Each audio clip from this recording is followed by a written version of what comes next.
FRESHAIR4Life project, which is an implementation science project focusing on making impact with interventions that already exist, but are not translated to all contexts that might need it the most. So we are working with larger teams, not just researchers. Of course, there are researchers involved, but mainly clinicians who are really committed, really motivated to make a difference to young people's health. We are working in 5 very diverse countries: Uganda, Romania, Greece, both European countries with differences in terms of the smoking prevalence and the way adolescents live and work and behave, also Kyrgyzstan and Pakistan. So we are working actively with groups of young people from universities, from high schools, involving them into developing or co-creating some of these interventions, adapting them to their local context, coming up with strategies in implementing those interventions. So we are working with young people.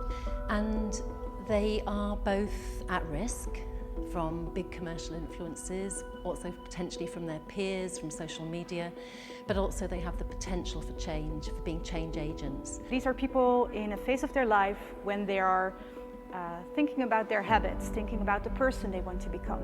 We're really excited about FRESHAIR4Life because there's so little research done on adolescents, and children get some research, but adolescents very little. Most people, most researchers, most clinicians, most parents find adolescents challenging to work with because there is a period of transition. For adolescents, this project is really very, very important, because what we see, for instance in Kyrgyzstan, is that there is never a talk about smoking. It is done secretly. It is done without the parents with them. So parents do not even know that their children are vaping or smoking. Adolescents feel quite powerless in both topics of tobacco use and air pollution, and especially in air pollution, because it's seen as such a big problem that, what can an individual do? But we also felt that they really felt that they want to do something, and therefore we hope that within this project, which is focusing on individual and community level interventions, actually as an individual you're not so powerless. We are in an environment where things are changing very rapidly. In the landscape of tobacco, we have cigarettes, but at the same time we have emerging tobacco products, and we see youth engaging in these behaviors, and there's a lot of uncertainty about where this will go.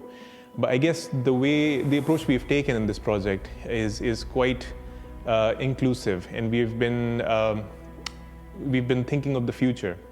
And in doing so, I think what we'll achieve at the end is we'll have something to demonstrate that works and hopefully can be implemented and sustained and benefits future societies. FRESHAIR4Life is an innovative project which can make a potential very big impact to the population of Greece, due to the fact that we have so many smokers that begin at a very young age. So I think it's a really unique concept to try and address things like tobacco addiction and improving air quality measures in our communities and countries by empowering young people to be able to do that. So this is exciting research to really start to stop and think, how do we best engage adolescents? We are working across very different contexts, but with similar problems. So what we anticipate at the end is a set of strategies that we can expect to work across borders. We can implement these findings not only in the countries that we are working with, but also in the countries beyond. So obviously there's a lot of tobacco-related burden and air pollution burden in lower and middle income countries across the world, and we believe that our findings will be directly relevant to those countries in the future as well. And maybe ultimately contribute to the decline of NCD prevalence in these countries where they face the highest burden and the lowest resources.